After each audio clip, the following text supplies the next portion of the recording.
Assalamu alaikum. Myself Shahzaman Sumro. I am your IT instructor and today's our topic is what is computer. अॼु असां पढ़ंदासीं त computer हूंदो छा आहे. असां इंट्रोडक्टरी लेक्चर आहे. असां हिन में पढ़ंदासीं कंप्यूटर जो इंट्रोडक्शन. असां हिन में कवर कंदासीं जेके कंप्यूटर जा पार्ट्स आहिनि ऐं कंप्यूटर एक्चुअली हूंदो छा आहे. असां जेको अॻिते हली पढ़ंदासीं कंप्यूटर में उहो असां हिन में कवर कंदासीं. इंट्रोडक्शन में असां कंप्यूटर में पढ़ंदासीं डेफिनेशन ऑफ कंप्यूटर. कंप्यूटर छा हूंदो आहे. A computer is an electronic device that accepts data as an input and processes it according to a set of instructions.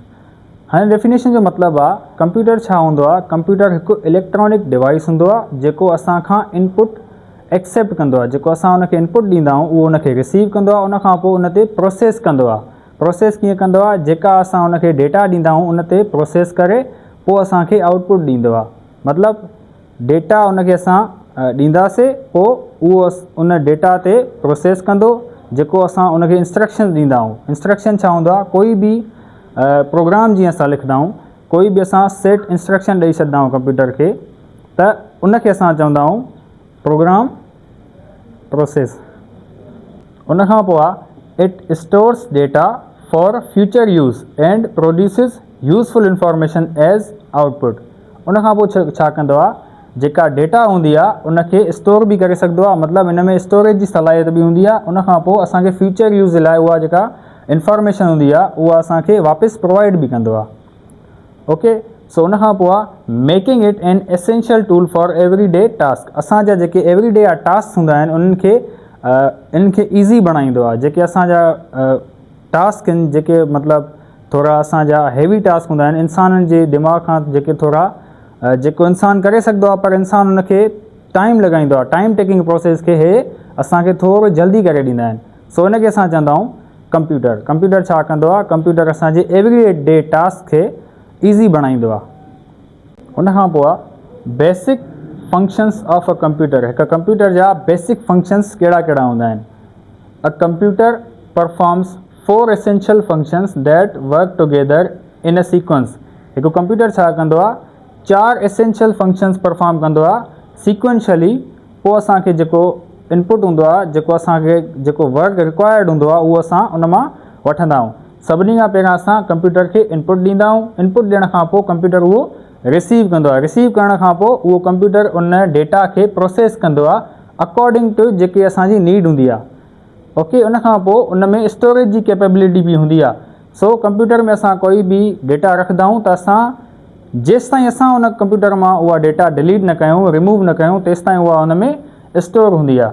उनखां पोइ असांखे कंप्यूटर आउटपुट जनरेट करे ॾींदो आहे. जेको असांजो डिज़ायर्ड कमु हूंदो आहे उहो असांखे कंप्यूटर मां मिली वेंदो आहे. Each function plays a critical role in how a computer operates. हे जेके 4 ई फंक्शन आहिनि इहे अलॻि अलॻि फंक्शन खे प्ले कंदा आहिनि. अलॻि अलॻि कमु प्ले कंदा आहिनि. सो इन मां असांजो जेको हिकु कंप्यूटर जो पूरो टास्क आहे उहो कंप्लीट थींदो आहे हिननि 4 प्रोसेस खां पोइ. हाणे असां एसेंशियल फंक्शन्स खे अञा डिटेल में पढ़ूं था. सभिनी खां पहिरियां असांजो एसेंशियल फंक्शन्स में आहे input and processing. Input the computer receives data from input devices such as a keyboard and a mouse.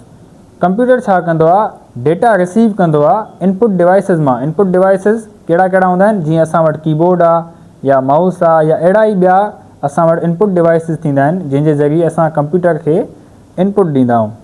सो उहे उन मां डेटा खे रिसीव कंदो आहे. उनखां पोइ ईंदो आहे प्रोसेसिंग फेज़. प्रोसेसिंग फेज़ में छा थींदो आहे द CPU में प्रोसेसिंग फेज़ सॼो जेको थींदो आहे उहो CPU में थींदो आहे.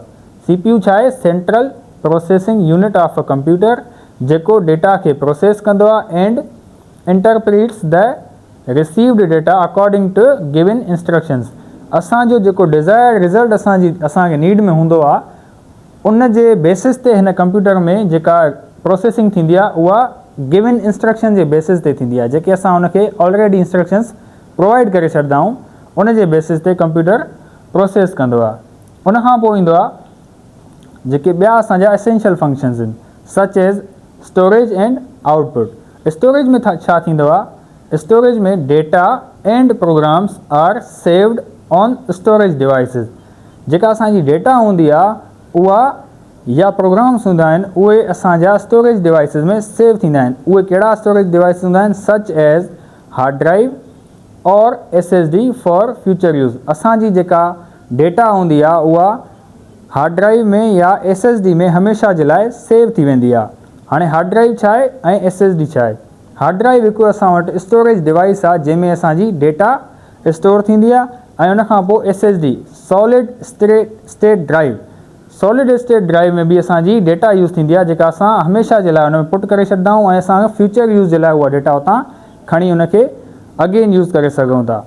उनखां पोइ कंप्यूटर असांखे आउटपुट ॾींदो आहे। आउटपुट छा हूंदो आहे? ॾिसो, जेको असांखे डिज़ायर्ड रिज़ल्ट खपंदो आहे उनखे कंप्यूटर आउटपुट ॾींदो आहे। So the processed results are displayed or printed via output devices. जेको असांजो प्रोसेस्ड रिज़ल्ट हूंदो आहे कंप्यूटर उनखे डिस्प्ले कंदो आहे या प्रिंट कंदो आहे आउटपुट डिवाइसिस जे ज़रिए। आउटपुट डिवाइसिस छा हूंदा आहिनि? जीअं असां मॉनिटर थी वियो या प्रिंटर थी वियो, इहे असांखे आउटपुट जनरेट करे ॾींदा आहिनि। कंप्यूटर जो जेको प्रोसेसिंग फेज़ खां पोइ असांखे आउटपुट ॾींदो आहे उहो असांखे कंप्यूटर कंहिं न कंहिं आउटपुट डिवाइसिस जे ज़रिए ॾींदो आहे। उनखां पोइ कंप्यूटर असांजो ॿिनि पार्ट्स में डिवाइड थियलु हूंदो आहे। फस्ट असां वटि हूंदो आहे हार्डवेयर ऐं ॿियो असां वटि हूंदो आहे सॉफ्टवेयर। हार्डवेयर छा हूंदो आहे? The physical components of a computer that you can touch and see. Computer जा उहे फिज़िकल कंपोनेंट्स, उहे कंप्यूटर जा हिसा जंहिंखे असां ॾिसी बि सघूं ऐं टच बि करे सघूं, उन्हनि खे असां चवंदा आहियूं hardware. Such as input devices and output devices. Computer में जेके बि इनपुट डिवाइसिस थींदा आहिनि या आउटपुट डिवाइसिस थींदा आहिनि जंहिंखे असां ॾिसी बि सघंदा आहियूं ऐं टच बि करे सघंदा आहियूं, उहे सभु इंक्लूड थींदा आहिनि हार्डवेयर में। इन में असांजो कीबोर्ड अची वियो, माउस अची वियो, माइक्रोफोन अची वियो, स्कैनर अची वियो, मॉनिटर अची वियो, प्रिंटर अची वियो, स्पीकर्स अची विया। इहे सभु एड थींदा आहिनि हार्डवेयर में। इन्हनि खे असां ॾिसी बि सघंदा आहियूं ऐं असां टच बि करे सघंदा आहियूं। इन्हनि खे असां चवंदा आहियूं हार्डवेयर। सेकंड पार्ट जेको हूंदो आहे उहो हूंदो आहे सॉफ्टवेयर। सॉफ्टवेयर छा हूंदो आहे? A software is the programs and instructions that tell the computer what to do. You cannot touch the software. Software छा हूंदो आहे? उहे प्रोग्राम्स या इंस्ट्रक्शंस जेके कंप्यूटर खे ॿुधाईंदा आहिनि त छा करिणो आहे। सो उहो असां उन पार्ट खे असां टच न करे सघंदा आहियूं। कंप्यूटर जो जेको अंदरियों पार्ट हूंदो आहे, जेको इनसाइड कंप्यूटर असां स्क्रीन में अंदरि जेको बि एप्लीकेशन वग़ैरह ॾिसंदा आहियूं उनखे असां टच न करे सघंदा आहियूं, त उनखे असां चवंदा आहियूं software. U can not touch the software. इन जो मतिलबु इहो आहे त जेको सॉफ्टवेयर पार्ट हूंदो आहे कंप्यूटर जो उनखे असां टच न करे सघंदा आहियूं। इन जा असां वटि कुझु मेन एग्ज़ाम्पल्स आहिनि जंहिंमें असांजा विंडोज़ अची वई ऐं माइक्रोसॉफ्ट वर्ड एप्लीकेशन अची वई, गूगल क्रोम अची वियो, पेंट अची वियो या काई बि गेम अची वई।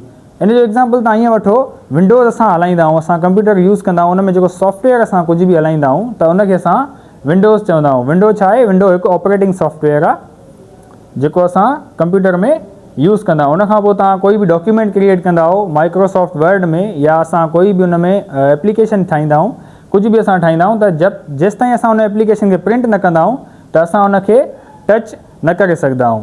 या असां कोई गेम वग़ैरह खेॾंदा आहियूं त उन में जेको कैरेक्टर हूंदो आहे या उन में जेको अंदरि कॉन्टेंट हूंदो आहे उनखे असां ॾिसी त सघंदा आहियूं पर असां उनखे टच न करे सघंदा आहियूं, त उनखे असां सॉफ्टवेयर चवंदा आहियूं।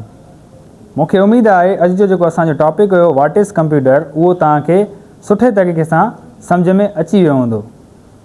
Thank U very much. अस्सलाम वालेकुम।